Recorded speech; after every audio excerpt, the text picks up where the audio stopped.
Welcome to Investors Hangout, the fortnightly interaction that helps you learn and understand issues related with savings and investments. Today's Investors Hangout is brought to you by Aditya Birla Sun Life Mutual Funds and Value Research. With me is the CEO of Value Research, Dhirendra Kumar. Dhiren, welcome. Thank you. I'm coming to a lot that's been written in the newspapers during these days, and that is putting a question mark actually on the credit worthiness of many top-rated bond issuers. I believe that many debt mutual funds have also invested in them. Could you kind of clarify and throw some light on the entire issue? Yeah. Recent events have, recent events in the corporate world have caused a great deal of anxiety among fixed income fund investors, the debt fund investors. First came, the debt fund invest in bonds, debentures, and they invest in debentures of various kind. The first level is, the money market instruments issued by Government of India, T-bills. Then comes, money market instruments of corporate India, securities which will expire, commercial papers, certificate of deposits. They're high quality. The likelihood of getting your principal and interest on time is unquestionable. They are all graded in terms of, the quality. The pointer is, or the scale of quality is the credit rating. Highest credit rating, lower credit rating. Lower the credit rating, higher the return, higher the yield. So there have been, 5-6 instances where, first there were the Z promoters, mutual fund, they invested in their fixed income fund money against the collateral of Z promoters of their prominent companies. And one day the Z stock price went down. So, if your collateral goes down by 26% in a day, there was a panic in the market. Okay. Everybody was apprehensive. And now it has recovered and life is good and everything looked fine. But that was a time when everybody got extremely anxious that any fund which has that exposure. No, actually, even before this, it started with IL&FS crisis. Yes. One of the instruments defaulted and many funds had that instrument. That was actually a nightmare. That was an accident. And some funds lost money. Some funds lost money to the tune of 2-3%, 4%. One liquid fund, a very small liquid fund, lost 5% of its value. Okay. And that is something which investors are not used to. But apart from that, all the recent events are credit issues. The thing which we have seen with DHFL, the thing with what we have seen with Z promoters mortgaging their equity holding, or Reliance ADAG Group's exposure. I don't think these are as alarming.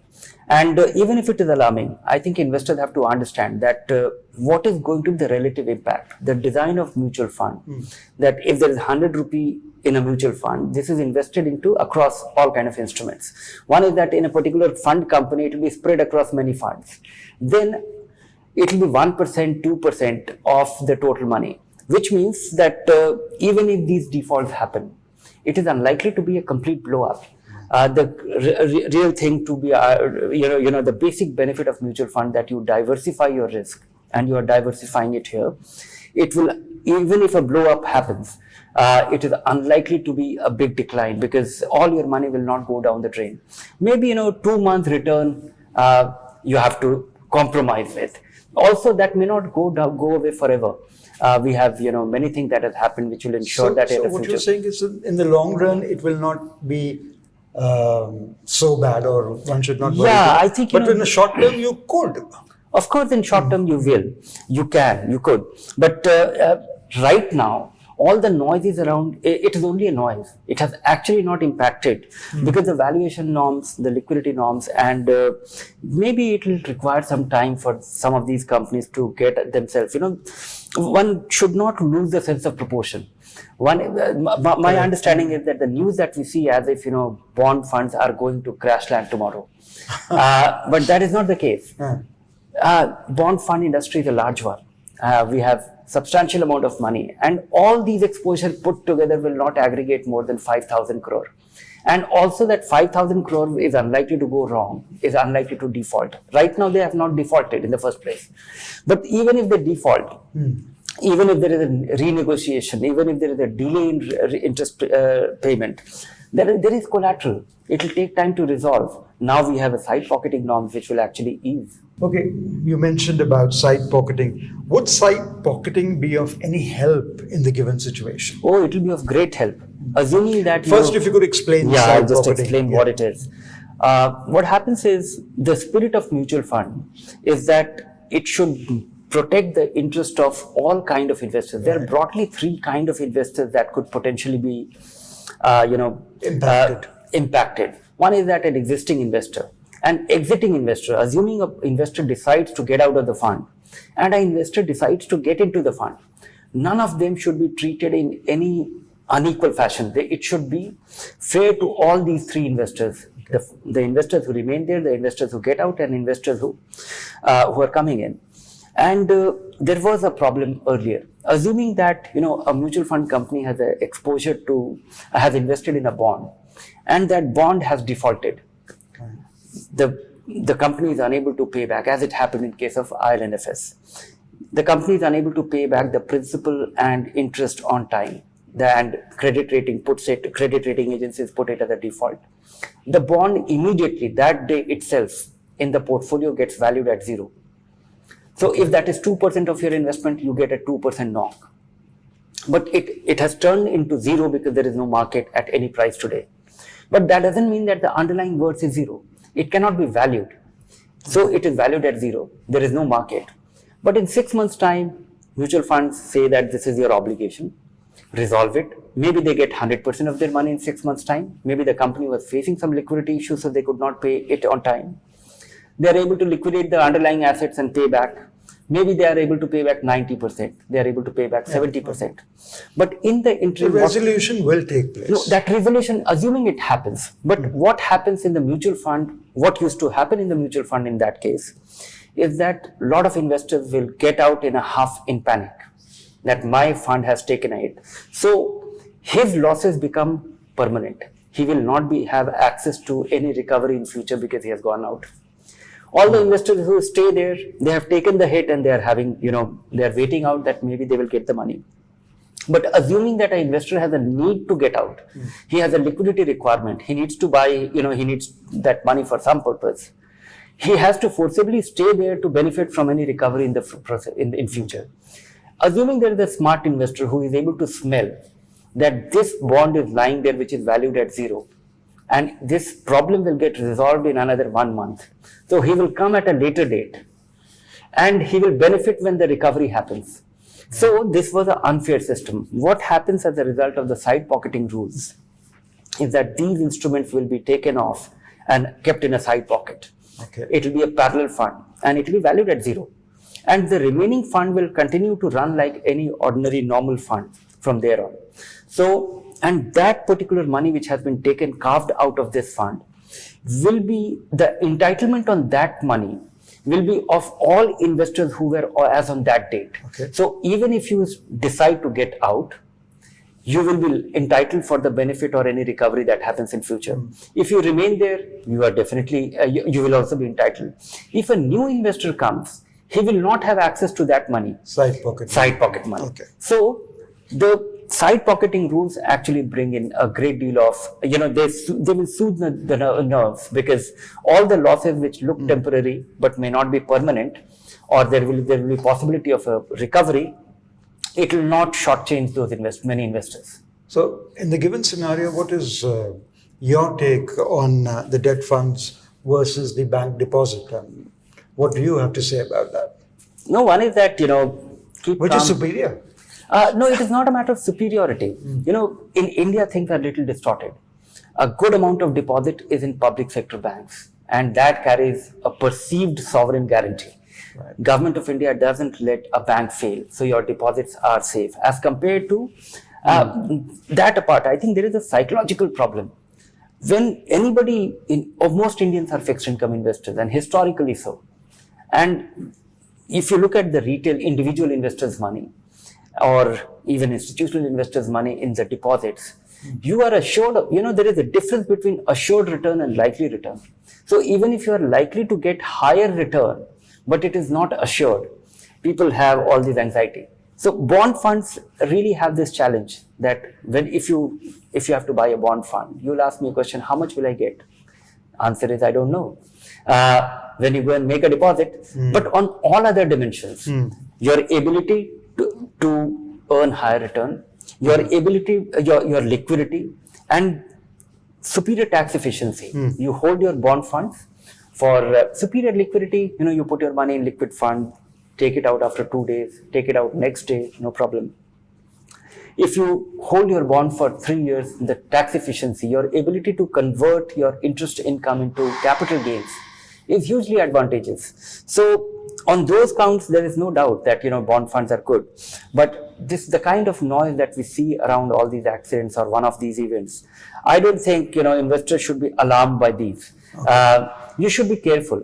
You should know. And I think investors can also reduce their risk by keeping away from few things. One is that if you're in the appropriate kind of fund, your short-term money, if you're invested in liquid fund, if you're not invested in credit fund, or don't try and maximize return from the fixed income fund. The difference between and fixed income fund, you will actually run a greater risk trying to maximize your return, because the difference of 7.5% or 8% is where the risk lies. A fund which is giving you the highest possible return in a relatively dull category as a bond fund must be assuming high risk. So be wary of highest return. That's one. Be in the appropriate kind of fund. So investors will be able to reduce their risk. Also, what you're saying, that how alarming it is actually not alarming. Going by the size of the mutual fund, the exposure to such bonds is not even, in totality, is not even 0.5%. That apart, even that 0.5% resides in a kind of fund which will not cause, because the bigger problem of bond fund is that when there is a noise like this, many investors pull their money out. Pulling that money out and realignment of, a reallocation of money, that causes a different degree of risk. From that standpoint, I think mutual funds have done a great job. A good amount of these securities are actually lying in fixed maturity plans. They are not liquid. They are held till maturity.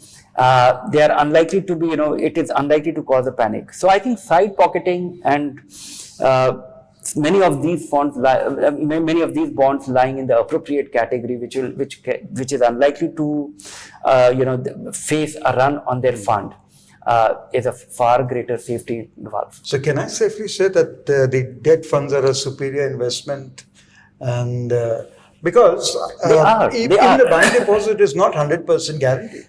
Yeah, that is what I was telling you about the Indian distortion. Bank deposits are not guaranteed. Not only that, only up to 1 lakh rupees is guaranteed, in a sense that it carries an insurance. Rest of if you have money lying in, theoretically, if you have 1 crore of rupees lying in a bank and that bank fails, you will get only 1 lakh rupee, legally speaking. But the precedent is that no bank has been allowed to fail in India. So there is an implicit government shows one is that good part of the banking industry is government owned or government run, and even the government has not let. Of course, there has been 1 or 2 of it.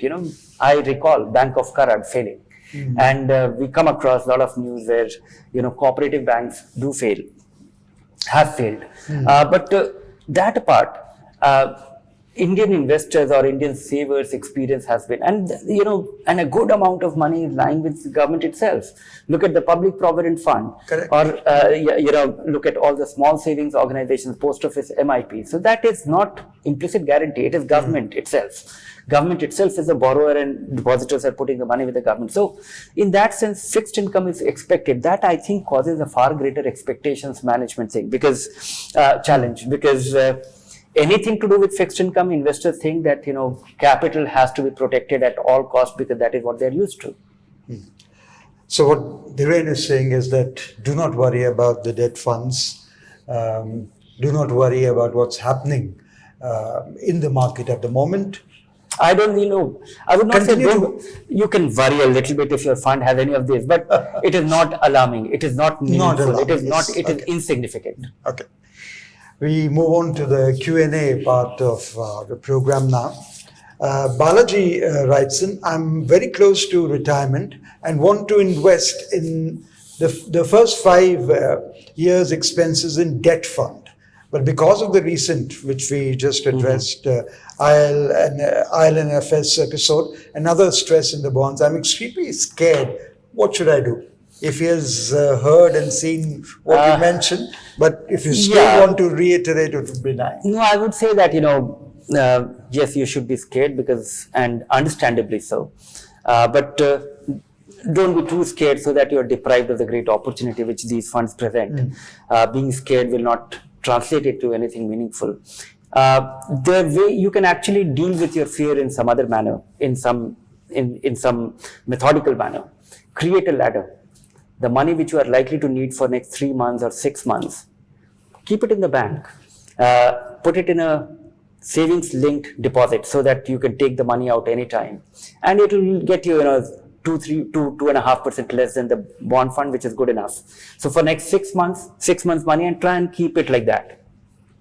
The remaining money, which you 4.5 years, because you want to have 5 years money in fixed income. Remaining money, don't tone your expectations. Don't choose your fund only based on performance. Look at the fund which is not necessarily the best performing fund, because the best performing fund might get you 9.5%, and a stodgy, relatively safer, not so aggressive fund, a conservative fund, will be getting something like 8.75%, and that is good enough. So look at the quality of the portfolio, look at some of our recommendations, look at some of the selections. At Value Research Online, you'll get reviews of those funds which are generally and consistently focused or invested only in highest rated bond funds. ILNFS was also it's something to be scared of, but I would say that it was liquid funds. One liquid fund had it, some other funds had it, but they, as I was saying, that don't lose the sense of proportion. It was 1 to 1.5% exposure, and I don't think it is written off. If side pocketing in light of the side pocketing rules, even that money, if something of that kind happens today or from here on, that money will also be recovered. So don't get greedy with your fixed income investment. Don't try to maximize your return. Be only in ultra short term and short term bond fund. Create this ladder of 3 segments of your bond fund. First 6 months, keep it in a deposit linked to your savings account. Next, the money which you are likely to need for the next 1.5 years, that money put it in ultra short term bond fund, and remaining money maybe in more consistent, steady, high quality, short term bond fund, and that is it. Don't get into the credit fund. Don't get into the dynamic bond fund. Sometimes it might look like you have missed an opportunity, or you could have earned 0.5% more, but don't get distracted by your need for safety. Very well advised. Next question is from Indru. I'm 80 years old and have a lump sum of 15 lakhs with me. I'm looking for something like Pradhan Mantri Vyay Vandana Yojana to generate a regular monthly income of 10,000 rupees. Is there something like that in mutual funds? Yes, you can put your money in mutual fund, and even a very conservative mutual fund, and create a systematic withdrawal plan of 10,000 rupee. But I would say that if your need for 10,000 rupee is non-negotiable, then why go to a mutual fund? Maybe senior citizen savings scheme is the additional thing where you can invest up to 15 lakh rupee. It will generate a return of at today's price close to little over 10,000 rupees a month. It carries a sovereign guarantee. If this is an income on which you have dependence, if you need the 10,000 rupee money, 10,000 definitely, of course, the small constraint, you will get your money every quarter. So 3 months money you will get every 3 months. Take it at one go. That apart, and if it is negotiable, if it is a discretionary money you can do with or without it, then maybe you should consider a mutual fund, a conservative mutual fund. Maybe consider equity saving fund. They normally have 30 to 40% into equity, remaining in fixed income. Mount your systematic withdrawal plan. Make sure that you are not withdrawing more than 8%, and you just might end up with substantially higher return with this one. With the 15 lakh? Yeah, 15 lakh into a mutual fund. Okay. Madhu says, would it be a good strategy to buy a plot with the help of a personal loan of 11.5%? I'm not buying this plot for investment purpose, but only to construct my dream home. I don't know the exact context of this, but I would say that borrowing to build a home is desirable, but one should so I'm looking at it as a part contribution to building his home. And from that context, I think you should always have a meaningful contribution of your own capital when buying a house. Assuming that you're buying an apartment worth 1 crore of rupees. So I would say that 2 rules to follow for sake of basic diligence or prudence. One is that put a down payment to the extent that your EMI is not going to exceed more than 35%, 1/3 of your money, 1/3 of your monthly income should not go towards that. So that is basic hygiene check. With that in mind, you need to put a higher down payment. So accumulate your savings to the extent that 35% of that, typically 20 to 35% of that capital you are putting on your own. With that in mind, I would say that you don't have a house. The construction will also take money. If you are borrowing money to buy the plot with your own capital. Accumulate your savings so that you can buy the plot. Unless it is a special opportunity. It is some special deal, but also be wary of one thing, that when you go to buy a plot or a house, every deal that you come across, you are being told that this is the last one. It is expiring tomorrow. Everybody drives that urgency. So be careful about that. But if you think that there is, it is a distress sale or it's a special thing, or, you and your wife like this plot for a certain reason. And so that could be the only justification for that, for borrowing money to buy a land, otherwise not. Do credit rating agencies get paid by the bond issuer for rating their bonds? If so, can we expect SEBI to put a neutral bond rating agency independent of the issuer, says Sridhar? Yes, credit rating agencies get paid by the bond issuer. So, and I'm of the firm view that this is the design of the bond market world over, and so in India. But SEBI is extremely concerned with is driving credit rating agencies. Also, we have 4 or 5 credit rating agencies, and there is a risk of rating shopping going on. If one rating agency gives you a lower rating, the company can go to another rating agency and get another rating if it's getting a favorable one. But that apart, I think SEBI is bringing in some degree of greater accountability for rating agencies.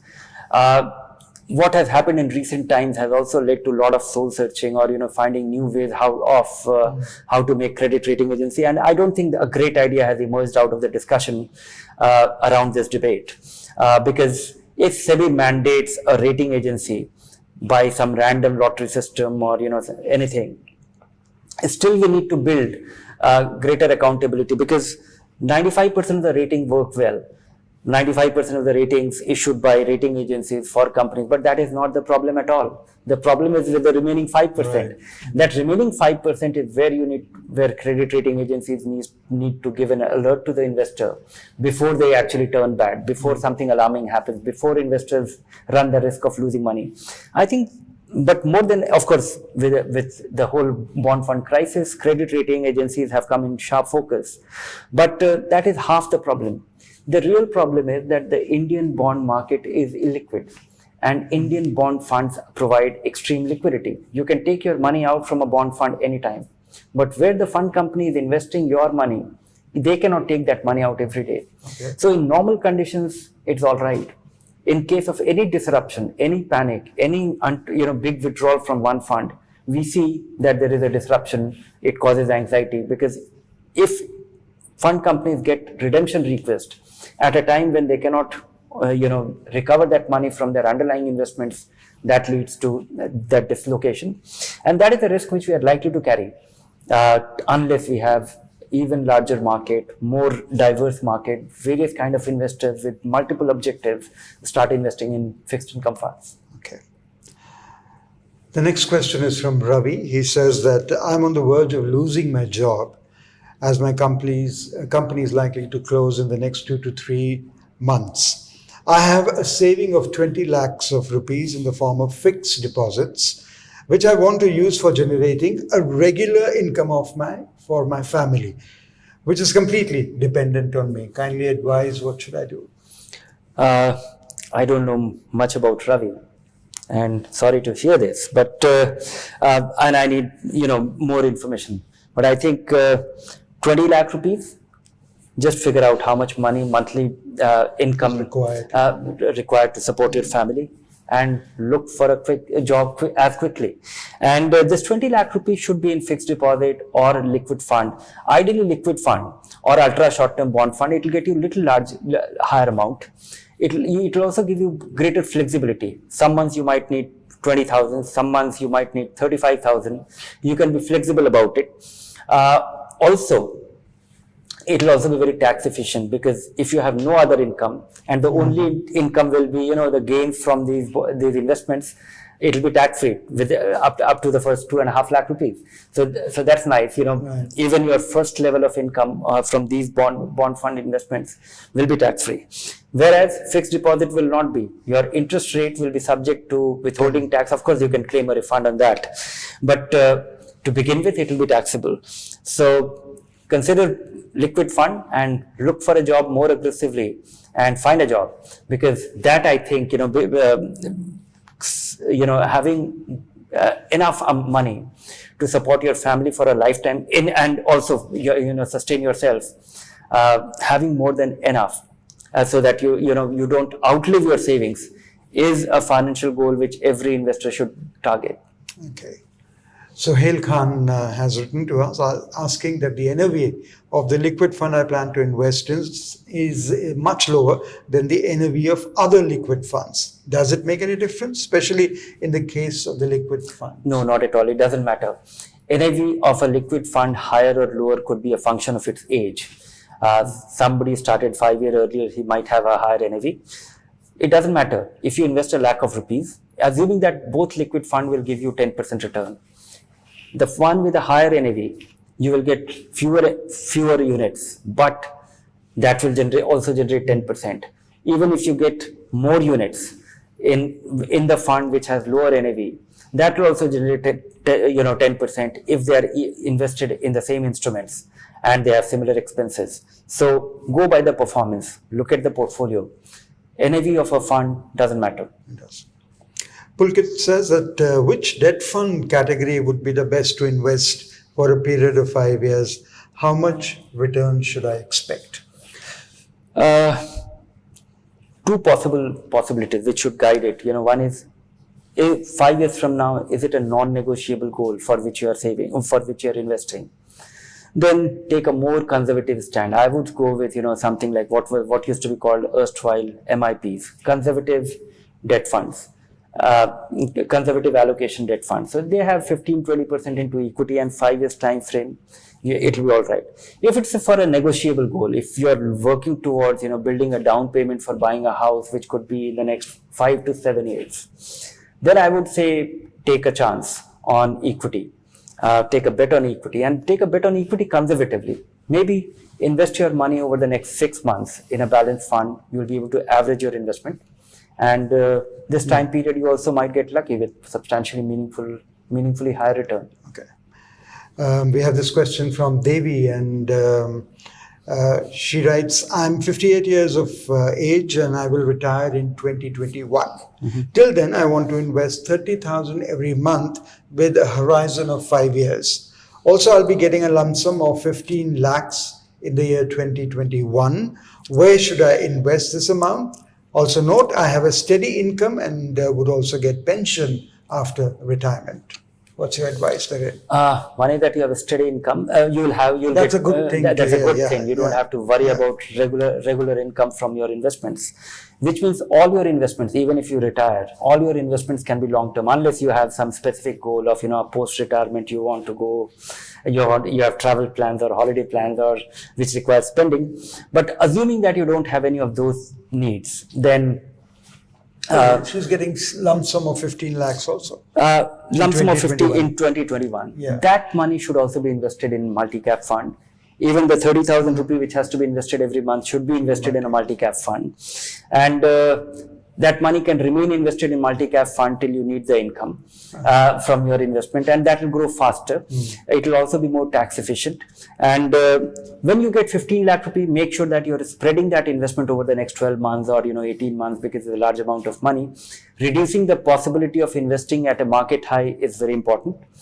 And this 30,000 rupee, do your SIP for next 2 years. So these 2 years will actually be practicing for that 15 lakh rupees to be invested in 2021. The situation looks quite positive for her. Yeah, this will, if there is a provision for regular income in your retirement, I think a good amount of financial problem will be taken care of. In fact, the solution to most personal financial problem is to earn more, earn regularly, And invest. save as much as possible and invest that money. And if you are able to do that consistently over a period of time, that is the core of most personal financial problems. Okay. With that advice of Dhiren, it's time for us to wind up today's Investors Hangout. Dhiren, thank you so much Thank you. for giving your advice. Remember, if you don't invest now, then you're losing on the opportunities. Bye from Dhiren and me, Rajesh Lake.